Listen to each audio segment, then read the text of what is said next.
Hello friends எல்லாருக்கும் வணக்கம். இது உங்கள் செஸ் வாசம். ஸோ இன்னைக்கு பார்த்தீங்கன்னா, நம்ம பிரக்னானந்தா விளையாண்ட ஒரு தரமான கேம் தான் பார்க்க போறோம். ஸோ இந்த கேம நீங்க நார்மலா பார்க்கும்போது ரொம்பவே சாதாரணமா இருக்கும். பட் இந்த கேம்ல வந்து நெறைய பொசிஷனல் காம்ப்ளிகேஷன்ஸ்லாம் இருக்கு. ஸோ அது எல்லாத்தையுமே பார்த்தீங்கன்னா, பிரக்னானந்தா பிரில்லியன்ட்டா ஹேண்டில் பண்ணியிருக்கிறாரு. பிரக்னானந்தா வந்து ஒயிட் பீசஸ் வந்து ஹேண்டில் பண்ணிட்டு இருக்காரு. கேம வந்து E4 மூலியமா ஸ்டார்ட் பண்றாரு. இப்ப E5, night F3, night C6, இப்ப பிஷப் C4. ஸோ இது வந்து இட்டாலியன் கேமு. இந்த இடத்துல இப்ப D6 வந்து பிளாக் ப்ளே பண்றாரு. இப்ப பிறகு என்ன பண்றாருன்னா, அவருடைய இந்த சி பான புஷ் பண்ணி நெக்ஸ்ட் D4க்கு பிரிப்பேர் பண்றாரு. ஸோ இந்த இடத்துல நார்மலா எல்லாருமே இந்த வந்து சி பான புஷ் பண்ணிட்டு D4 வந்து பிரிப்பேர் பண்ணுவாங்க. பட் இந்த இடத்துல பிளாக் என்ன பண்றாருன்னா, F5 ப்ளே பண்ணி ஒயிட்டுடைய சென்டர் பான வந்து சேலஞ்ச் பண்றாரு. இந்த இடத்துல இப்ப பிறகு வந்து டி பான புஷ் பண்ணி இந்த பான வந்து சேஃப்கார்ட் பண்றாரு. இப்ப வந்து குயின் F6 ஸோ குயின வந்து வெளில கொண்டு வராரு பிளாக். குயின வெளில கொண்டு வந்ததுமே இந்த இடத்துல டேக்ஸ் F5. ஸோ டேக்ஸ் F5க்கு அப்புறமா நீங்க நார்மலா இந்த பிஷப் வச்சு இந்த பான எடுக்கிற மாரி உங்களுக்கு தோணும். பட் பிஷப் வச்சு இத எடுத்தீங்கன்னா பெரிய மிஸ்டேக்ல போய் முடிஞ்சிரும். ஏன்னா குயின் B3 வந்து அவைலபிளா இருக்கு. இந்த ஒரு பி பான் வந்து இப்ப ஹேங்கிங்ல இருக்கு. அண்ட் அது மட்டும் இல்ல இந்த ஒரு நைட்டும் பார்த்தீங்கன்னா, இந்த ஒரு டயகனல் மூலியமா ஹேங்கிங்ல இருக்கு. ஸோ இது வந்து கம்ப்ளீட்டா ஒயிட்‌டுக்கு வந்து வின்னிங் பொசிஷனு. ஸோ இந்த ஒரு ரீசனால பிஷப் வச்சு உங்களால எடுக்க முடியாது. குயின வச்சு நீங்க எடுக்கலாம். பட் பிளாக் என்ன பண்றாருன்னா, நைட் E7 ப்ளே பண்றாரு. ஸோ நைட்ட மேற்கொண்டு இந்த ஒரு பான வச்சு அட்டாக் பண்றாரு. ஆக்சுவலா பிறகு இந்த இடத்துல என்ன பண்றாருன்னா, ஜி பான புஷ் பண்ணி இந்த பான வந்து சேஃப்கார்ட் பண்றாரு. ஆக்சுவலா இந்த மாரி இந்த பான புஷ் பண்ணி இந்த பான சேஃப்கார்ட் பண்ணக்கூடாது. எந்த நேரத்திலயும் பிளாக் எச் பான புஷ் பண்ணி இந்த பான வந்து பிரிச்சுடுவாரு. ஓகேங்களா? பட் எனிவே இப்ப பிரெக்கோடைய பொசிஷன்ல எந்த விதமான பிரச்சனையுமே கிடையாது. இப்ப பிளாக் என்ன பண்றாரு பார்த்தீங்கன்னா, D5 வந்து ப்ளே பண்றாரு. ஸோ D5 ப்ளே பண்ணி இந்த பிஷப்ப வந்து சேஸ் பண்றாரு. இப்ப பிறகு அவருடைய பிஷப்ப அதிரடியா டெவலப் பண்ணி குயின அட்டாக் பண்றாரு. இந்த இடத்துல இப்ப குயின் D6. ஸோ குயின் D6க்கு அப்புறமா இப்ப ஒயிட்டுடைய பிஷப் வந்து அட்டாக்ல இருக்கு இல்லையா? அதனால இந்த இடத்துல இந்த பிஷப்ப இங்க போட்டுர்றாரு. ஸோ இந்த ஒரு பர்ட்டிகுலர் பொசிஷன்ல நீங்க நல்லா பார்த்தீங்கன்னா, இந்த நைட் வந்து இந்த சென்டர் பான கவர் பண்ணிட்டு இருக்காரு. இந்த நைட்ட வந்து கவர் பண்ணிட்டு இருக்காரு. இப்ப ஒயிட் வந்து குயின் E2 ப்ளே பண்ணி இந்த பான சேலஞ்ச் பண்ணா, பிளாக் கிட்ட டிஃபென்ஸ் இருக்கு. பட் அத தக்க வச்சுக்கணும்னா, இந்த இடத்துல நீங்க வந்து ஏ பான புஷ் பண்றது தான் வந்து கரெக்ட்டா இருக்கும். பட் இந்த இடத்துல பிளாக் என்ன பண்ணிட்டாருன்னா, அவருடைய பிஷப்ப வந்து நேச்சுரலா டெவலப் பண்றேன்னு சொல்ட்டு, பிஷப் D7 ப்ளே பண்ணிட்டாரு. ஸோ இது ஒரு சின்ன இன்அக்யூரசி. ஸோ இந்த ஏ பான புஷ் பண்றது எதனால ஒரு யூஸ்ஃபுல்லான விஷயம்னு கேட்டீங்கன்னா, இப்ப இந்த ஏ பான புஷ் பண்றாங்கன்னு வச்சுக்கோங்களேன். இந்த இடத்துல இந்த நைட்ட சப்போஸ் ஒயிட் டேக் பண்றார்ன்னா, இப்ப நைட் டேக்ஸ் பிஷப்பு இப்ப நீங்க வந்து குயின் E2 ப்ளே பண்ணாலும், இந்த ஒரு பானுக்கு வந்து பிளாக் சைட்ல இருந்தும் 2 டிஃபென்ஸ் இருக்கு. இதே இந்த ஒரு பர்ட்டிகுலர் பொசிஷன்ல நீங்க வந்து இந்த பிஷப் வச்சு நைட் எடுக்காம, இந்த பிஷப்ப வச்சு இந்த நைட் எடுக்கிறீங்கன்னு வச்சுக்கோங்களேன். இந்த இடத்துல இப்ப பிஷப் டேக்ஸ் E7 வந்து ப்ளே பண்ணிக்கலாம். பிஷப் டேக்ஸ் E7க்கு அப்புறமா பாருங்க, இப்ப வந்து பிஷப் டேக்ஸ் C6 திருப்பி ப்ளே பண்ணாலும், நீங்க வந்து குயின வச்சு இத எடுக்கக்கூடாது. ஏன்னா, சென்டர்ல இருக்கிற இந்த ஒரு பான் வந்து போறது மட்டும் இல்லாம, நைட்டும் சென்டருக்கு வந்துருவாரு. ஸோ இந்த ஒரு ரீசன்னால நீங்க பான வச்சு தான் இந்த பிஷப்ப எடுக்கிற மாரி இருக்கும். இப்ப குயின் என்னதான் E2க்கு வந்து இந்த ஒரு பான அட்டாக் பண்ணாலும், குயின் அண்ட் நைட் மூலியமா, இப்ப நம்ம இந்த எச் பான புஷ் பண்ணிக்கலாம். எச் பான புஷ் பண்ணி இந்த பான நம்ம வந்து செப்பரேட் பண்ணலாம். நான் ஆல்ரெடி சொன்ன மாரி இந்த ஜி பான புஷ் பண்ணும்போது, எந்த நேரத்திலும் இந்த எச் பான வந்து புஷ் பண்ணிப்பாங்க அப்படின்னு சொல்றேன் பார்த்தீங்களா? இந்த இடத்துல இப்ப இந்த ஒரு சென்டர் பான ஒயிட் எடுக்கிறாருன்னே வச்சுக்கோங்களேன். இப்ப எச் டேக்ஸ் G4 வந்து ப்ளே பண்ணிக்கலாம். இப்ப திரும்ப நீங்க நைட்ட வச்சு இந்த பான எடுத்தீங்கன்னா, இது பெரிய டிசாஸ்டர்ல போய் முடிஞ்சிரும். எதனாலன்னு கேட்டீங்கன்னா, ரூக் B8 வந்து அவைலபிளா இருக்கு. இப்ப ஒயிட்டால நேச்சுரலா இந்த ஒரு D2 ஸ்கொயருக்கு இந்த நைட்ட கொண்டு வர முடியாது. சப்போஸ் நீங்க இந்த பான இங்க புஷ் பண்றீங்கன்னு வச்சுக்கோங்களேன். இந்த இடத்துல என்ன பண்ணிக்கலாம்னா, பிஷப் டேக்ஸ் பான் ப்ளே பண்ணிக்கலாம். இப்ப பிளாக் கிட்ட பிஷப் பேர் இருக்கு. பிளாக் உடைய பொசிஷன் வந்து இந்த இடத்துல நல்லா இருக்குன்னு தான் சொல்லியாகணும். ஏன்னா பிஷப் பேர் இருக்கு அண்ட் பிளாக் உடைய பீஸஸ் பார்த்தீங்கன்னா, கொஞ்சம் ஆக்டிவா இருக்கு. ஒயிட் சைட்ல பார்த்தீங்கன்னா, இந்த ரூக்கு, நைட் இன்னும் டெவலப்பே ஆகல. அண்ட் இந்த சைட்லயும் பார்த்தீங்கன்னா, இந்த ஒரு பான் கிடையாது. இந்த ஒரு G5 வந்து ஓப்பனா தான் இருக்கு. ஸோ கிட்டத்தட்ட பிஷப் பேர் இருக்கிறதுனால, இது வந்து பிளாக்குக்கு தான் ஃபேவரா போய் முடியும். ஸோ ஆல் இன் ஆலா இந்த ஒரு எல்லா வேரியேஷனும் பார்த்தீங்கன்னா, இந்த ஒரு ஏ6 மூவ் ப்ளே பண்றதுக்கு அப்புறமா, இந்த சென்டர் பான வந்து பிளாக் தக்க வச்சுக்கலாம். பட் இந்த இடத்துல பிளாக் என்ன பண்ணிட்டாருன்னா, இந்த ஒரு ஏ6 மூவ ப்ளே பண்ணல. அவரு வந்து பிஷப் எடுத்துட்டு வந்து இந்த ஒரு டி7 ஸ்கொயர்ல போட்டுட்டாரு. ஸோ பிஷப் டி7 மூலியமா இப்ப என்ன நடக்குதுன்னா, குயின் E2 ப்ளே பண்றாரு பிரெக். ஸோ குயின் E2 மூலியமா இந்த சென்டர் பானுக்கு வந்து அட்டாக் இருக்கு பாருங்க. பட் இப்ப வந்து இந்த ஒரு எச் பான புஷ் பண்றாரு. ஸோ இந்த ஒரு எச் பான புஷ் பண்ணதுமே பாருங்க, இந்த சென்டர் பான சேஃப்கார்ட் பண்ணிட்டு இருக்க நைட் எல்லாம் இப்ப பிரெக் ரிமூவ் பண்றாரு. ஃபர்ஸ்ட் என்ன பண்றாருன்னா, பிஷப் டேக்ஸ் நைட் இப்ப பிஷப் டேக்ஸ் பிஷப்க்கு அப்புறமா, இப்ப பிஷப் டேக்ஸ் இந்த ஒரு நைட்ட டேக் பண்றாரு. இப்ப பிஷப் டேக்ஸ் பிஷப்க்கு அப்புறமா, இப்ப இந்த சென்டர்ல இருக்கிற பான வந்து டேக் பண்ணிக்கிறாரு பிரெக். ஸோ இந்த சென்டர்ல இருக்கிற பான டேக் பண்ணதுக்கு அப்புறமா, இப்ப பிளாக் கிட்ட இந்த சென்டர்ல வந்து ஃபைல் ஓப்பன் ஆயிடுச்சு பாருங்க. அண்ட் இந்த இடத்துல இப்ப கேம் எப்படி கன்டின்யூ ஆகுதுன்னு பார்த்தீங்கன்னா, டி4 வந்து ப்ளே பண்றாரு. ஸோ டி4 மூலியமா பாருங்க, இந்த ஒரு பிஷப்ப வச்சு ரூக்குக்கு ஒரு அட்டாக்கு. அதனால திரும்ப இந்த ஒரு பிஷப்ப வந்து பிரெக் டேக் பண்ணிக்கிறாரு. இப்ப குயின் டேக்ஸ் நைட் திரும்ப இந்த ரூக்குக்கு அட்டாக்கு. இப்ப பிரெக் அருமையான ஒரு மூவ் ப்ளே பண்றாரு. அவருடைய குயின சென்டர் ஆஃப் த போர்ட்ல போடுறாரு. இந்த இடத்துல நீங்க குயின எக்ஸ்சேஞ்ச் பண்ண முடியாது. சப்போஸ் நீங்க குயின எக்ஸ்சேஞ்ச் பண்ணீங்கன்னா, பிரெக்குக்கு சென்டர் பான் ஸ்ட்ராங் ஆயிடும் பாருங்க. அதனால தான் இப்ப பிளாக் உடைய சென்டர் பான் வந்து போனது ஒரு பெரிய பிளாக்குக்கு வந்து ஒரு பின்னடைவுன்னு சொல்ல வந்தேன். இப்ப பிளாக் சென்டர் பான விட்டதுனால, இப்ப ஒயிட் எவ்வளோ ஸ்ட்ராங்கா இருக்காங்க பாருங்க சென்டர்ல. இப்ப நீங்க இந்த பான் எடுத்தாலும் நைட் டெக்ஸ் பான் வந்துரும். ஸோ ஆல் இன் ஆலா பார்த்தீங்கன்னா, ஒயிட் வந்து நல்ல கண்ட்ரோல்ல இருப்பாரு. இந்த பான எடுத்தாலும் ஒயிட்‌க்கு எந்த விதமான பிரச்சனையுமே கிடையாது. நம்ம ரூக்க G1ல கூட போட்டு இந்த பான எப்ப வேணாலும் வின் பண்ணிக்கலாம். அண்ட் இந்த ஒரு பர்ட்டிகுலர் பொசிஷன்ல வந்து நீங்க குயின எக்ஸ்சேஞ்ச் பண்ணாம, இந்த இடத்துல இந்த ஒரு சி பான எடுத்தாலும், நைட் வந்து ரொம்ப நேச்சுரலா இந்த இடத்துல டெவலப் ஆயிடுவாரு. அண்ட் ஆல் இன் ஆலா பார்த்தீங்கன்னா, நைட் வந்து இந்த சென்டர்ல நெறைய ஸ்கொயர்ஸ வந்து கண்ட்ரோல் பண்ணிட்டு இருப்பாரு. ஸோ இதுவும் பார்த்தீங்கன்னா, ஒயிட்‌க்கு தான் வந்து ஃபேவரபிளா வந்து முடியும். ஸோ இந்த ஒரு ரீசனால இந்த ஒரு பர்ட்டிகுலர் பொசிஷன்ல குயின் எல்லாம் எக்ஸ்சேஞ்ச் பண்ணல. பிளாக் என்ன பண்றாருன்னா, அவரு ஹெச் டேக்ஸ் G4 வந்து ப்ளே பண்றாரு. ஸோ ஹெச் டேக்ஸ் G4க்கு அப்புறமா, இப்ப குயின் டேக்ஸ் குயின் வந்து பிரெக் ப்ளே பண்ணி, பிளாக் உடைய பான் ஸ்ட்ரக்சர டேமேஜ் பண்றாரு. இப்ப பான் டேக்ஸ் குயின்க்கு அப்புறமா பாருங்க, இந்த இடத்துல இப்ப பிரெக் என்ன பண்றாருன்னா, அவருடைய நைட்ட டெவலப் பண்றாரு. ஸோ இந்த இடத்துல பிளாக் வந்து பான் டேக்ஸ் பான் ப்ளே பண்ணுவாரு. நம்ம நைட் டேக்ஸ் பான் ப்ளே பண்ணி நைட் நேச்சுரலா டெவலப் பண்ணலான்னு சொல்லிட்டு நீங்க வெயிட் பண்ண முடியாது. ஏன்னா பிளாக் வந்து நைட் இங்க இருக்கிற வரைக்கும் இந்த பான வந்து எடுக்க மாட்டாரு. நீங்க நைட் எடுத்தா தான் உங்களுடைய ரூக்கெல்லாம் உங்களால கனெக்ட் பண்ண முடியும். அதனால பிறகு என்ன பண்றாருன்னா, நைட்ட D2ல போறாரு. இப்ப பிளாக் இந்த பான் எடுத்துக்கிறாரு. இப்ப பான் டேக்ஸ் பான். ஸோ இப்ப இந்த பொசிஷன பொறுத்தவரைக்குமே பாருங்க, பிளாக்‌க்கு வந்து இங்க டபுள் பான் இருக்கு. அண்ட் ஒயிட்‌க்கு பார்த்தீங்கன்னா, இங்க டபுள் பான் இருக்கு. ஸோ கிட்டத்தட்ட 2 பேருக்குமே வந்து பேலன்ஸ்டா தான் இருக்கு. இப்ப கேம் எப்படி கன்டின்யூ ஆகுதுன்னா, குயின் சைட் வந்து பிளாக் வந்து கேசல் பண்றாரு. ஸோ இதுக்கப்புறமா பார்த்தீங்கன்னா, ரொம்பவே விறுவிறுப்பா இருக்கும். இந்த இடத்துல குயின் சைட் கேசல் பண்ணதுமே, இப்ப கிங் E2 ஸோ பிரக்னானந்தா வந்து கேசலே பண்ணல. இப்ப ரூக் H3 ப்ளே பண்றாரு. ஸோ ரூக் H3 மூலியமா பாருங்க, இந்த பானுக்கு அட்டாக் வருது. ஸோ இந்த இடத்துல இந்த பான நீங்க வந்து சேஃப்கார்ட் பண்ணணும்னு நெனைக்க முடியாது. சப்போஸ் இந்த பான சேஃப்கார்ட் பண்ணணும்னு சொல்லிட்டு D4 ப்ளே பண்ணீங்கன்னு வச்சுக்கோங்களேன், இந்த ஒரு பான் வீக்கா இருக்கும். ஸோ இந்த ஒரு ரீசனால பிரக்னானந்தா இந்த ஒரு இடத்துல இந்த பான சேஃப்கார்ட் பண்ணணும்னு நெனைக்கல. அவருடைய பொசிஷனல் அண்டர்ஸ்டாண்டிங்க பாருங்க.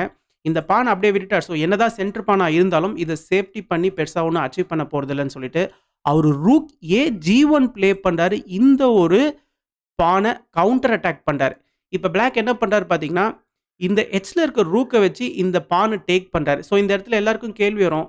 இந்த ரூக்க வச்சு நீங்க இந்த பான டேக் பண்ணீங்கன்னா, 3 ரேங்க்ல ரூக் ரொம்ப பவர்ஃபுல்லா இருக்குமே அப்படின்னு சொல்லிட்டு நீங்க யோசிக்கலாம். பட் இதுல இருக்கிற என்ன கால்குலேஷன்னு பார்த்தீங்கன்னா, இந்த இடத்துல ஒயிட் வந்து ரூக் டேக்ஸ் G4 வந்து ப்ளே பண்ணிக்கலாம். இப்ப நீங்க ரூக் டேக்ஸ் பான் ப்ளே பண்ணாலும், திரும்ப ஒயிட் வந்து ரூக் டேக்ஸ் பான் வந்து ப்ளே பண்ணிக்கலாம். இப்ப இந்த பிஷப் வந்து அட்டாக்ல இருக்கு இல்லையா? நீங்க பிஷப்ப இங்க போட்டீங்கன்னா, நம்ப இந்த ரூக் இங்க போட்டு பிஷப்ப வந்து பின் பண்ணிடலாம். ஸோ இந்த ஒரு ரீசனால நீங்க பிஷப்ப வந்து இந்த ஒரு B4 ஸ்கொயர்ல போடுற மாரி இருக்கும். இந்த நைட்ட வந்து பார்த்துட்டு இருக்க மாரி. இப்ப ஒயிட் என்ன பண்ணலான்னு பார்த்தீங்கன்னா, ரூக் மூலியமா ஒரு சூப்பரான செக் தரலாம். இந்த இடத்துல கிங் வந்து இந்த ஒரு B7 ஸ்கொயர் வந்துட்டாருன்னு வச்சுக்கோங்களேன். நம்ம சிம்பிளா ரூக் எடுத்துட்டு வந்து இந்த ஒரு B5ல போட்டு இந்த பிஷப்க்கு வந்து பிரஷர் தரலாம். நீங்க மேற்கொண்டு உங்களுடைய பான புஷ் பண்ணி இந்த பிஷப்க்கு சப்போர்ட் பண்ணீங்கன்னா, சிம்பிளா எஃப் பான புஷ் பண்ணிக்கலாம். ஸோ இந்த இடத்துல பாருங்க இந்த பான் வந்து ரொம்பவே ஃபாஸ்ட்டா பாசர் பானா கன்வெர்ட் ஆயிட்டு இருக்கு. இந்த இடத்துல நீங்க வந்து ரூக் H7 ப்ளே பண்ணி இத ஸ்டாப் பண்ணணும்னு நெனச்சீங்கன்னு வச்சுக்கோங்களேன். இந்த இடத்துல சிம்பிளா நைட் E4 வந்து ப்ளே பண்ணிக்கலாம். ஸோ நைட் E4 மூலியமா பாருங்க இந்த ஒரு ரூக்குக்கு அட்டாக் இருக்கு. நெக்ஸ்ட்டு இந்த ஒரு நைட் வந்து சென்டர் ஆஃப் த போர்ட்லயும் இருக்கிறாரு. இந்த பானையும் சப்போர்ட் பண்ணிட்டு இருக்காரு. இந்த இடத்துல black suppose rook A3 play பண்ணி இந்த பான அட்டாக் பண்ணணும்னு நெனச்சாங்கன்னா, நம்ப நைட் எடுத்துட்டு வந்து இந்த ஒரு D6 ஸ்கொயர்ல போடலாம் கிங்குக்கு செக்கு. ஸோ இந்த ஒரு நைட்ட நம்ம சாக்ரிஃபைஸ் பண்றதுக்கான காரணம், நீங்க வந்து பிஷப் வச்சு எடுக்க முடியாது. பான வச்சு தான் எடுக்க முடியும். நீங்க பான வச்சு எடுத்துட்டீங்கன்னா, இந்த இடத்துல நம்ப ரூக் G7 செக் தரலாம். ஸோ இந்த இடத்துல பாருங்க இந்த ஒரு பானோட சப்போர்ட் மூலியமா செக் தரும். இந்த இடத்துல நீங்க ரூக்க எக்ஸ்சேஞ்ச் பண்ணியே ஆகணும். நெக்ஸ்ட் பான புரமோட் பண்ணிக்கலாம். அப்படி இல்லையா நீங்க இந்த நைட்ட நீங்க வந்து இந்த நைட் இங்க வந்ததுக்கு அப்புறமா நைட் எடுக்க மாட்டேன்னு சொல்லிட்டு கிங்க மூவ் பண்றீங்கன்னா, நம்ம சிம்பிளா இந்த பான ஃபர்தரா புஷ் பண்ணிக்கலாம். இந்த நைட்டோடைய சப்போர்ட் மூலியமா திருப்ப இந்த பான் பார்த்தீங்கன்னா, பாசர் பானா கன்வெர்ட் ஆயிடும். இந்த ஒரு பிஷப் வந்து பின்ல இருக்கு. நம்ம ஒரு எக்ஸ்சேஞ்ச் சாக் கூட குடுத்துக்கலாம். ஸோ ஆல் இன் ஆலா இந்த ஒரு ரீசன்னால இந்த ஒரு பர்ட்டிகுலர் பொசிஷன்ல நீங்க கிங் எடுத்துட்டு வந்து இங்கெல்லாம் போட முடியாது.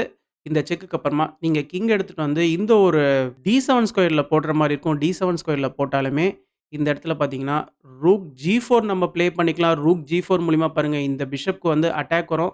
ஸோ இந்த இடத்துல நீங்க வந்து இந்த பான புஷ் பண்ணி இந்த பிஷப்ப சேஃப்கார்ட் பண்ணணும்னு நெனச்சீங்கன்னா, நம்ம திரும்ப என்ன பண்ணிக்கலாம்னா, நைட் இ4 ப்ளே பண்ணிக்கலாம். ஸோ இந்த ஒரு பான் காம்பினேஷன் மூலியமா பார்த்தீங்கன்னா, சூப்பரா நம்ம வந்து பாசர் பானா கன்வெர்ட் பண்ணிக்கலாம். ஸோ ஆல் இன் ஆலா பார்த்தீங்கன்னா, இந்த ஒரு வேரியேஷன் எதுலேருந்து வருதுன்னா, நீங்க வந்து இந்த ரூக்க வச்சு எடுத்தீங்கன்னா, இது எல்லா வேரியேஷனும் வரும். ஸோ இதில பார்த்தீங்கன்னா, கொஞ்சம் காம்ப்ளிகேஷன்ஸும் இருக்கு. அதனால பிளாக் என்ன பண்ணிட்டாருன்னா, இந்த ரூக்க வச்சு இந்த பான் எடுக்குறாரு. பிளஸ் இந்த நைட்டையும் இப்ப அட்டாக் பண்றாரு. இப்ப பிரெக் என்ன பண்றாருன்னா, ரொம்பவே அழகா அவருடைய இந்த நைட்ட இங்க கொண்டு வந்து, இந்த டி2 ஸ்கொயரையும் புரொடெக்ட் பண்றாரு. இப்ப பிளாக் என்ன பண்றாரு பார்த்தீங்கன்னா, ரூக் எடுத்துட்டு வந்து டி5ல போடுறாரு. இப்ப பிரெக் வந்து ரூக் டேக்ஸ் ஜி4 வந்து ப்ளே பண்றாரு. இந்த பான டேக் பண்ணிக்கிறாரு. பிளஸ் நைட்டையும் பார்த்தீங்கன்னா, இந்த ரூக் வந்து இப்போதைக்கு சப்போர்ட் பண்ணிட்டு இருக்காரு. எந்த நேரத்திலயும் இங்க ஒரு பின் வரலாம். ஓகேங்களா? அப்படி இல்லன்னா இந்த ஒரு ரூக் மூலியமாவும் வரலாம். ஸோ இந்த இடத்துல இப்ப பிஷப் எஃப்8க்கு அப்புறமா இந்த ஒரு பான வந்து இந்த பிஷப் வந்து சப்போர்ட் பண்ணிட்டு இருக்காரு. இந்த இடத்துல இப்ப சிம்பிளா ரூக் இந்த ஒரு எஃப்4க்கு வந்துறாரு. இந்த பான புஷ் பண்றதுக்கு ரெடி ஆயிட்டாரு. இந்த இடத்துல இந்த ஒரு ரூக்க வச்சு இந்த பான வந்து அட்டாக் பண்றாரு பிளாக். பட் சிம்பிளா ஏ4 வந்து ப்ளே பண்றாரு. ஸோ இந்த பான இப்ப பிளாக்கால எடுக்க முடியாது. எடுத்துட்டீங்கன்னு வச்சுக்கோங்களேன், நைட் மூலியமா ஒரு செக் குடுத்து, நம்ப இந்த ஒரு செக்குக்கு அப்புறமா இந்த ஒரு ரூக்க நம்ப அட்டாக் பண்ணி வின் பண்ணிடலாம். ஸோ இந்த ஒரு ரீசன்னால உங்களால வந்து இந்த பான எடுக்க முடியாது. ஸோ பிளாக் என்ன பண்றாருன்னா, அவருடைய ரூக் எடுத்துட்டு வந்து இந்த ஒரு ஸ்கொயர்ல போடுறாரு. அதாவது ரூக் டி5. ஸோ ரூக் டி5க்கு அப்புறமா பாருங்க, இந்த ஒரு பர்ட்டிகுலர் இடத்துல இந்த பானுக்கு அட்டாக் இருக்கு. அதனால இந்த பான வந்து இப்ப புஷ் பண்றாரு பிறகு. இந்த இடத்துல பான்ஸ் வந்து எக்ஸ்சேஞ்ச் ஆகுது. ஸோ பான்ஸ் எக்ஸ்சேஞ்ச் ஆனதுக்கு அப்புறமா, இந்த ஒரு பானுக்கு அட்டாக் இருக்கு. இந்த பான வந்து பிளாக் வந்து காப்பாத்தல. இந்த பான காப்பாத்துனா, பிளாக்குக்கு தான் பார்த்தீங்கன்னா பெரிய நஷ்டமாயிடும். சப்போஸ் இந்த இந்த இடத்துல இந்த பானும் அட்டாக்ல இருக்கு. இந்த பிஷப்பும் அட்டாக்ல இருக்கு. இந்த பான நீங்க காப்பாத்துறேன்னு சொல்ட்டு, இந்த பிஷப்பையும் காப்பாத்துறேன்னு சொல்ட்டு, நீங்க பிஷப்ப குறுக்குல போட்டீங்கன்னு வச்சுக்கோங்களேன், நைட் டேக்ஸ் பிஷப் செக்கோட வரும். இந்த இடத்துல இப்ப பிளாக்குக்கு வந்து தோணும், ஓகே இந்த பான் வந்து நம்ப டபுள் பான்ஸ வந்து நம்ப சிம்ப்ளிஃபை பண்ணிட்டோம். இதுலேருந்து நம்மளுக்கு பொசிஷன் நல்லா இருக்கும்னு நீங்க நெனைக்கலாம். பட் சிம்பிளா H4 ப்ளே பண்ணிக்கலாம். H4க்கு அப்புறமா பாருங்க, நீங்க வந்து உங்களுடைய கிங்க வந்து இந்த வழியா கொண்டு வரலாம். அண்ட் உங்களால இந்த ஒரு ஏ4 பான இப்பயும் எடுக்க முடியாது. ஏன்னா, இந்த பான நம்ம வந்து ஃபர்தரா புஷ் பண்ணிக்கலாம். ஏன்னா, ஒரு ரூக் மட்டும் தான் சப்போர்ட் பண்ணிட்டு இருக்கு. அதுக்கு சப்போர்ட்டா இன்னொரு ரூக் ஒயிட்‌க்கு வந்து டிஃபென்சிவா சூப்பரா இருக்காரு. அதனால இந்த இடத்துல நீங்க இந்த பான் எடுக்க முடியாது. சப்போஸ் இந்த ரூக் எடுத்துட்டு வந்து இந்த பான நீங்க பிளாக் பண்ணணும்னு நெனச்சீங்கன்னா, நம்ப இந்த எஃப் பான புஷ் பண்ணிக்கலாம். திரும்ப கிங் எஃப்3, கிங் ஜி4 இந்த வழியா கிங் வந்து இந்த பான் புரமோஷனுக்கு 2 பான் புரமோஷனுக்கும் ஹெல்ப் பண்ணலாம். ஸோ உங்களுக்கு வந்து ஒரு ரூக்க விட்டு குடுக்குற மாரி தான் இருக்கும். கடைசியா நீங்க பான புரமோட் பண்ணும்போது, ஒயிட் பான புரமோட் பண்ணும்போது. ஸோ இதுவும் பார்த்தீங்கன்னா, ஒயிட்‌க்கு தான் வின்னிங். ஸோ இந்த ஒரு ரீசன்னால, இந்த ஒரு பான சேஃப்கார்ட் பண்றதுக்கும், இந்த ஒரு பிஷப்பையும் காப்பாத்துறதுக்கும் நீங்க வந்து பிஷப்ப இங்க போடணும்னு அவசியம் இல்ல. பிளாக்கும் அத வந்து இந்த ஒரு பொசிஷன்ல பண்ணல. பிளாக் என்ன பண்றாருன்னா, ரூக் எடுத்துட்டு வந்து இந்த பிஷப்ப வந்து டிஃபெண்ட் பண்றாரு. ஸோ இந்த இடத்துல பிரக்னானந்தா இந்த பான எடுத்து பெருசா அச்சீவ் பண்ண போறது கிடையாது. ஸோ அத பிரக்னானந்தா கரெக்ட்டா புரிஞ்சு வச்சிருக்காரு. ஸோ இந்த இடத்துல பிரக்னானந்தா என்ன பண்றாருன்னா, அவருடைய ரூக்க இந்த ஒரு நைட் பக்கத்துல கொண்டு வராரு. ஸோ ஸ்டில் பார்த்தீங்கன்னா, ரூக் டேக்ஸ் பான் ப்ளே பண்ண முடியாது. ப்ளே பண்ணிட்டீங்கன்னா, இந்த நைட் மூலியமா ஒரு செக் வரும். நம்ம இந்த ரூக்க வந்து வின் பண்ணிடலாம். ஸோ அதனால இப்ப பிளாக் என்ன பண்றாரு பார்த்தீங்கன்னா, அவருடைய இந்த கிங்க வந்து இப்ப மூவ் பண்ணிக்கிறார். கிங்க மூவ் பண்ணதுக்கு அப்புறமா இப்ப பிறகு என்ன பண்றாருன்னா, ரூக் எடுத்துட்டு வந்து ஒரு செக் தராரு. செக் குடுத்ததுக்கு அப்புறமா திரும்ப கிங் வந்து இந்த சைடு மூவ் ஆகுறாரு கார்னருக்கு. கிங் மூவ் ஆனதுக்கு அப்புறமா இந்த இடத்துல திரும்ப ரூக் இங்கேயே வந்துடுறாரு. ஸோ இப்பயும் உங்களால இந்த பான எடுக்க முடியாது. இந்த பான நீங்க எடுத்துட்டீங்கன்னு வச்சுக்கோங்களேன், ரூக்க நம்ப இங்க போடலாம்.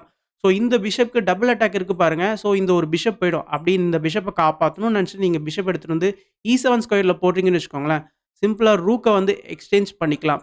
ரூக்க எக்ஸ்சேஞ்ச் பண்ணதுக்கு அப்புறமா இப்ப ரூக்க இங்க போட முடியாது. ஏன்னா, இந்த ஒரு நைட் வந்து ஹேங்கிங்ல இருக்குன்னு நீங்க நெனைக்கலாம். பட் சிம்பிளா நம்ப எச் பான புஷ் பண்ணிக்கலாம். எச் பான புஷ் பண்ணி இங்க ஒரு பாசர் பான நம்ம வந்து கிரியேட் பண்ணிக்கலாம். ஓகேங்களா? ஸோ பிஷப் டேக்ஸ் பானும் ப்ளே பண்ண முடியாது. இந்த ரூக் சப்போர்ட் பண்ணிட்டு இருக்காரு. அண்ட் நெக்ஸ்ட் கிங்கும் பார்த்தீங்கன்னா, இந்த வழியா இந்த ஒரு பாசர் பானுக்கு சப்போர்ட்டும் பண்ணலாம். நெக்ஸ்ட் எஃப் பானும் பாசர் பானா கன்வெர்ட் ஆகுறதுக்கு ரெடியா இருக்கு. பிளாக் சைட்ல பான்ஸ் இருந்தாலும் பாசர் பான் எதுவுமே கிடையாது. ஸோ இந்த ஒரு ரீசன்னால இப்பயும் பார்த்தீங்கன்னா, பிளாக்கால ரூக் டேக்ஸ் ஏ4 ப்ளே பண்ண முடியாது. அதனால தான் பிரக்னானந்தா இந்த ஒரு பான முடிஞ்சா எடுத்துக்கோங்கன்னு சொல்லிட்டு அவருடைய ரூக்க அழகா ஜி1 ஸ்கொயர்ல போட்டிருக்காரு. ஸோ இந்த ஒரு பிஷப் இப்ப வந்து ஆபத்துல இருக்கிறதுனால, இந்த பிஷப் எடுத்துட்டு வெளியில கொண்டு வந்துடுறாரு. இப்ப இந்த ரூக்க வந்து அட்டாக் பண்றாரு. இப்ப பிறகு என்ன பண்றாருன்னா, ரூக்க வச்சு இந்த பிஷப்ப அட்டாக் பண்றாரு. ஓகேங்களா? இப்ப இந்த பான வந்து பிளாக் எடுத்துக்கிறாரு. இந்த இடத்துல இப்ப பிரெக் வந்து இந்த ஒரு பிஷப்ப எடுக்கலாமா, எடுக்கக்கூடாதான்றத நீங்க வேணா வீடியோ பாஸ் பண்ணிட்டு சொல்லுங்க. ஆக்சுவலா இந்த பிஷப்ப எடுக்கக்கூடாது. கேம்லயும் எடுக்கல.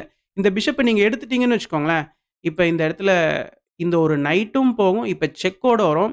அண்ட் அது மட்டும் இல்ல, இந்த இடத்துல நீங்க இப்ப கிங் F3 ப்ளே பண்ணதுக்கு அப்புறமா, இங்க ஒரு பாசர் பான் வந்து உருவாயிருக்கு பிளாக்குக்கு. ஸோ இது மூலியமா பிளாக் வந்து கவுண்டர் அட்டாக் குடுத்து கேம வந்து ஹோல்ட் பண்ணிக்கலாம்.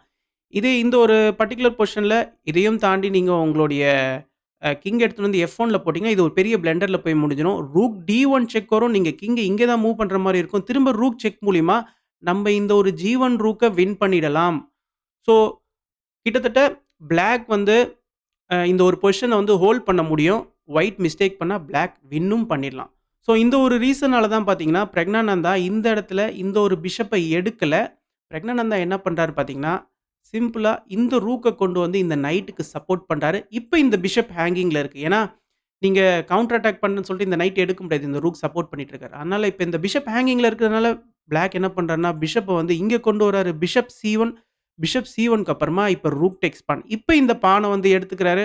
இந்த இடத்துல இப்ப கிங் B8க்கு அப்புறமா பாருங்க, இப்ப ரூக் எடுத்துட்டு வந்து இந்த ஒரு E6 ஸ்கொயர்ல போட்டுறாரு பிரெக். ஸோ ரூக் E6க்கு அப்புறமா பாருங்க, இந்த ஒரு ரூக்க இந்த ஒரு E5ல வரவிடாம தடுக்கிறாரு. ஏன்னா, நைட் இங்க இருக்கிறாரு இல்லையா? ஏன்னா, இந்த ஒரு ரூக்கும் இந்த நைட்ட வந்து அட்டாக் பண்ணிட்டு இருக்கு. நெக்ஸ்ட் இந்த ரூக்கும் வரக்கூடாதுன்னு சொல்லிட்டு இந்த ரூக்க இங்க போட்டுறாரு. இப்ப A5. ஸோ இப்ப பிளாக் என்ன பண்றாருன்னா, இந்த பான வந்து புஷ் பண்ண ஆரம்பிச்சுடுறாரு. இந்த பான புஷ் பண்ண ஆரம்பிச்சோனே, இந்த இடத்துல இப்ப பிரெக்கும் அவருடைய இந்த எச் பான புஷ் பண்ண ஆரம்பிச்சுறாரு. ஸோ 2 பான்ல எந்த பான் ஃபாஸ்ட்டா இருக்குன்னு கேட்டீங்கன்னா, பிரெக்கோடைய பான் தான். எதனால? பிரெக்கோடைய பான் போறதுக்கு ஃப்ரீயா வழி இருக்கு. பட் இந்த ரூக் வந்து இங்க முன்னாடி இருக்கு. அண்ட் அது மட்டும் இல்ல, இந்த நைட்லாம் பார்த்தீங்கன்னா, பக்கத்துல தான் இருக்கிறாரு. இப்ப வந்து ரூக் C4 வந்து ப்ளே பண்றாரு. இந்த இடத்துல ரூக் C4 ப்ளே பண்ணி இந்த பானுக்கு வழி விடுறாரு. ஸோ இந்த ஒரு ஃபைல வந்து ஓப்பன் பண்ணி வச்சுக்கிறாரு இந்த பான்க்காக. பட் இந்த ரூக் C4 மூவ் பார்த்தீங்கன்னா, ஒரு இன்அக்யூரேட்டான மூவ். எதனாலன்னு கேட்டீங்கன்னா, இந்த இடத்துல நீங்க ரூக் C4 போட்டீங்களே, ரூக்க வந்து இப்போ உங்களால எங்கேயுமே போட முடியாது. நீங்க பாருங்க, இங்க வந்தீங்கன்னா நைட் வந்து அட்டாக் பண்ணிட்டு இருக்கு. நீங்க இந்த ஒரு ஸ்கொயருக்கு வந்தீங்கன்னா, ரூக் வந்து அட்டாக் பண்ணிட்டு இருக்கு. அப்படியே நீங்க வந்து B4 ஸ்கொயருக்கு வந்தீங்கன்னா, இந்த பான் அட்டாக் பண்ணிட்டு இருக்கு. இந்த சைட்ல இந்த பான் அட்டாக் பண்ணிட்டு இருக்கு. நீங்க ரூக்க வந்து சேஃபா போடணும்னா, இந்த ஒரு A4 ஸ்கொயர் மட்டும் தான். பட் நீங்க அங்கேருந்து தான் வந்திருக்கீங்க. இந்த ரூக் ஆக மொத்தத்தில இப்ப இங்கேருந்து எங்கேயுமே மூவ் ஆக முடியாது. இப்ப கேம் எப்படி கன்டின்யூ ஆகுதுன்னு பார்த்தீங்கன்னா, இந்த இடத்துல இப்ப ரூக் G1 ப்ளே பண்றாரு. ஸோ ரூக் G1 மூலியமா ஒரு அருமையான சீக்வென்ஸ வந்து பிரெக் கன்டின்யூ பண்றாரு. ஸோ ரூக் G1 மூலியமா இந்த பிஷப்க்கு அட்டாக் ஓகேங்களா? ஸோ இந்த இடத்துல நீங்க பிஷப்ப இந்த டயகனல்ல தான் கொண்டு போணும். சப்போஸ் நீங்க பிஷப்ப இந்த டயகனல்ல போட்டீங்கன்னு வச்சுக்கோங்களேன், இந்த இடத்துல நம்ம என்ன பண்ணிக்கலாம்னா, எச் பான புஷ் பண்ணிக்கலாம். ஸோ இந்த பான ஸ்டாப் பண்றது ரொம்பவே ஒரு கஷ்டமான விஷயமாயிடும். பிஷப்பு, ரூக்கெல்லாம் சம்மந்தமே இல்லாம வேற சைட்ல இருக்கிறாங்க. நீங்க பிஷப்ப வந்து இந்த ஒரு ஸ்கொயருக்கு கொண்டு வந்தாலும், நம்ம பான இங்க மேல புஷ் பண்ணிக்கலாம். திரும்ப பிஷப்பால இந்த ஒரு G7 ஸ்கொயருக்கு வர முடியாது. ஏன்னா, இங்கே பான் வந்து ஹிட் பண்ணிட்டு இருப்பாரு. ஓகேங்களா? ஸோ இந்த ஒரு ரீசன்னால பிளாக்கும் என்ன பண்றாருன்னா, பிஷப் எடுத்துட்டு வந்து H6ல போடுறாரு. இந்த பான் ப்ரமோஷன பிளாக் பண்றாரு. ஸோ இப்பயும் பார்த்தீங்கன்னா, ரூக் டேக்ஸ் பிஷப் வந்து பிரெக்கால ப்ளே பண்ண முடியாது. ப்ளே பண்ணா டோட்டலா ஒயிட் வந்து இந்த கேம் வந்து ஹோல்ட் பண்ணிடுவாரு. ஏன்னா, அவருக்கும் இங்க ஒரு பாசர் பான் இருக்கு. அதனால பிரக்னானந்தா இந்த ஒரு விஷயத்த பண்ணல. ரூக் டேக்ஸ் பிஷப் இப்பயும் ப்ளே பண்ணல. இந்த இடத்துல பிரெக் என்ன பண்றாருன்னா, சிம்பிளா அவரு இந்த ரூக் எடுத்துட்டு வந்து கிங்குக்கு ஒரு செக் தராரு.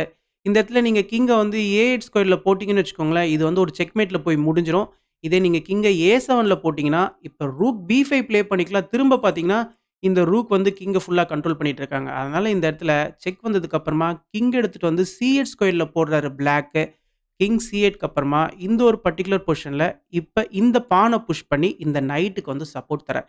இப்ப இந்த பான் வந்து இந்த நைட்‌க்கு சப்போர்ட் பண்ணிட்டு இருக்கு. அப்டின்னா இந்த பிஷப் இப்ப ஹேங்கிங்ல இருக்கு. அதனால இப்ப இந்த பிஷப்ப காப்பாத்தி ஆகணும். பிளாக் என்ன பண்றாருன்னா, அவருடைய பிஷப் எடுத்துட்டு வந்து இந்த ஒரு ஸ்கொயர்ல போடுறாரு. அதாவது பிஷப் F4. இப்ப நீங்க ஒரு விஷயம் நோட் பண்ணியிருப்பீங்க. இந்த ரூக் ரொம்ப நேரமா இங்கேயே இருக்கிறாரு பாருங்க. காரணம் இந்த ஒரு ரூக் எடுத்துட்டு வந்து இந்த ஒரு C4 ஸ்கொயர்ல போட்டதுக்கு அப்புறமா ரூக்கால எங்கேயுமே மூவ் ஆக முடியல. இந்த இடத்துல பிரக்னானந்தா ஒரு அருமையான மூவ் ப்ளே பண்றாரு. அது என்னதுன்னு பார்த்தீங்கன்னா, ரூக் A6. இப்ப நீங்க நெனைக்கலாம், ரூக் எடுத்துட்டு வந்து இந்த நைட் நம்ம வந்து டபுள் டைம் அட்டாக் பண்ணலாமே நீங்க நெனைக்கலாம். பட் அது வந்து இப்ப வொர்க் அவுட் ஆகாது. ஒயிட்‌க்கு சூப்பரான ஒரு டிஃபென்ஸ் இருக்கு. ஆக்சுவலா அது கேம்ல நடந்துச்சு. பட் அதுக்கு முன்னாடி இப்ப பிளாக் வந்து இந்த ரூக் எடுத்துட்டு வந்து A4ல போட்டா என்ன ஆகுன்றத காட்டுறேன். பிளாக் இந்த ரூக்க A4ல போட்டாங்கன்னு வச்சுக்கோங்களேன், நைட் C5 ப்ளே பண்ணி இந்த ரூக்க நம்ம அட்டாக் பண்ணலாம். அண்ட் அது மட்டும் இல்ல, இந்த இடத்துல நம்ம செக்மேட்ட த்ரெட்டன் பண்ணிட்டு இருக்கோம். Rook A8 checkmate. ஏன்னா, இந்த ஒரு D7 ஸ்கொயர நைட் சூப்பரா கவர் பண்ணிட்டு இருக்காரு. ஸோ இந்த செக்மேட்லேருந்து நீங்க தப்பிக்கணும்னா, ஃபர்ஸ்ட்டு ஒரு செக் குடுக்கணும். கிங் வந்து இப்ப அழகா இந்த ஒரு F1 ஸ்கொயர்க்கு வந்ததுக்கப்புறமா, இப்ப கிங்குக்கு எந்த விதமான செக்கும் கிடையாது. இப்ப பிளாக் செக்மேட்லேருந்து தப்பிக்கணும்னா, இந்த பான தான் புஷ் பண்ணி இந்த ஒரு C7 ஸ்கொயர ஃப்ரீ பண்ணியாகணும். இப்ப இங்க ஒரு ரூக் செக் வரும். செக் வந்ததுக்கப்புறமா, நீங்க இந்த ஒரு C7 ஸ்கொயருக்கு வந்துருவீங்க. இப்ப பாருங்க ட்ரிபிள் அட்டாக். கிங்குக்கும் அட்டாக்கு, ரூக்குக்கும் அட்டாக்கு, பிஷப்க்கும் அட்டாக்கு. ஸோ ஹெவியான ஒரு மெட்டீரியல் லாஸ் பிளாக்குக்கு ஏற்படும். ஸோ இந்த ஒரு ரீசன்னால ரூக் எடுத்துட்டு வந்து இந்த ஒரு A4 ஸ்கொயர்ல இப்ப போட முடியாது. அதனால இப்ப பிளாக் என்ன பண்றாருன்னா, இந்த நைட்ட வந்து பின் பண்றாரு. நான் ஆல்ரெடி சொன்ன மாரி இப்ப இந்த நைட்டுக்கு டபுள் அட்டாக். பட் இப்ப ஒயிட்‌க்கு எந்த விதமான பிரச்சனையுமே கிடையாது. அழகா நைட்ட இங்க கொண்டு கிங்க இங்க கொண்டு வந்து இந்த ரூக்க வந்து அட்டாக் பண்றாரு. இப்ப இந்த ரூக் அட்டாக்ல இருக்கிறதுனால, நீங்க இந்த ரூக்க A4ல போட்டீங்கன்னு வச்சுக்கோங்களேன், இப்ப ரூக் A8 செக் வரும். நீங்க கிங்க D7ல தான் போடுற மாரி இருக்கும். இப்ப நைட் மூலியமா பார்த்தீங்கன்னா, திரும்ப இந்த ரூக்க நம்ப வின் பண்ணிடலாம்.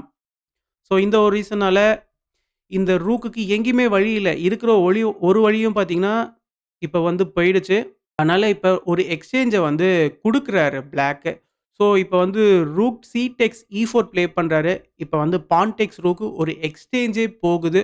ஒரு எக்ஸ்சேஞ்ச் போனதுக்கு அப்புறமா, இந்த இடத்துல பாசர் பான்லாம் பார்த்தீங்கன்னா கிரியேட் ஆயிருக்கு. ஸோ ரொம்பவே சுலபமா இந்த இடத்துலருந்து ஒயிட் கேம வந்து ஃபினிஷ் பண்ணிடலாம். இப்ப கிங் வந்து வெளில வராரு. இப்ப இந்த ஒரு பான வந்து டேக் பண்ணிக்கிறாரு. இப்ப பிளாக்கு கிட்ட ஒரே ஒரு பான் தான் இருக்கு. அண்ட் ஒரு எக்ஸ்சேஞ்சும் டவுன்ல இருக்காரு. ஸோ இந்த இடத்துலருந்து பார்த்தீங்கன்னா, இந்த பிஷப் வந்து இங்க போடுறாரு பிளாக்கு. இப்ப சிம்பிளா ரூக் எடுத்துட்டு வந்து G1ல போடுறாரு. இப்ப பிஷப் H8க்கு அப்புறமா இப்ப ரூக் எடுத்துட்டு வந்து ஆக்டிவா இந்த ஒரு G6 ஸ்கொயர்ல போடுறாரு. கிங்க வெளில வர விடாம. ஸோ இங்க பாசர் பான்ஸ் மூலியமா ஈஸியா கேம ஃபினிஷ் பண்ணிடலாம். ஸோ இந்த ஒரு பர்ட்டிகுலர் பொசிஷன்லேருந்தே பார்த்தீங்கன்னா, ஜார்டன் வந்து கேமையே வந்து ரிசைன் பண்ணிட்டாரு. ஸோ பிரக்னானந்தா கிட்ட இருந்து பார்த்தீங்கன்னா, இந்த ஒரு கேம நம்ம அனலைஸ் பண்ணும்போது, அவருடைய பொசிஷனல் அண்டர்ஸ்டாண்டிங் எந்த லெவலுக்கு இருக்குன்றத நம்ம வந்து தெரிஞ்சுக்கிறோம். எந்த இடத்துல சென்டர் பான விடணும். ஸோ எந்த இடத்துல நம்ம வந்து அட்டாக் பண்ணணும். எந்த இடத்துல நம்மளுடைய பான டிஃபெண்ட் பண்ணணும்ன்றத எல்லாத்தையுமே வந்து கரெக்ட்டா தெரிஞ்சு வச்சிருக்காரு. அண்ட் அது மட்டும் இல்ல, அவருடைய 2 ரூக்கையும் பார்த்தீங்கன்னா, ரொம்பவே அழகா யூஸ் பண்ணாரு. இந்த கேம பத்தின கருத்துக்கள கமெண்ட் செக்ஷன்ல மென்ஷன் பண்ணுங்க. அண்ட் இந்த ஒரு வீடியோ உங்களுக்கு புடிச்சிருந்ததுன்னா, நெறைய பேருக்கு ஷேர் பண்ணுங்க. நெறைய பேர் லைக் பண்ணுங்க. அப்பதான் YouTube நெறைய பேருக்கு நம்ம வீடியோவ கொண்டு போய் சேர்க்கும். Thank you.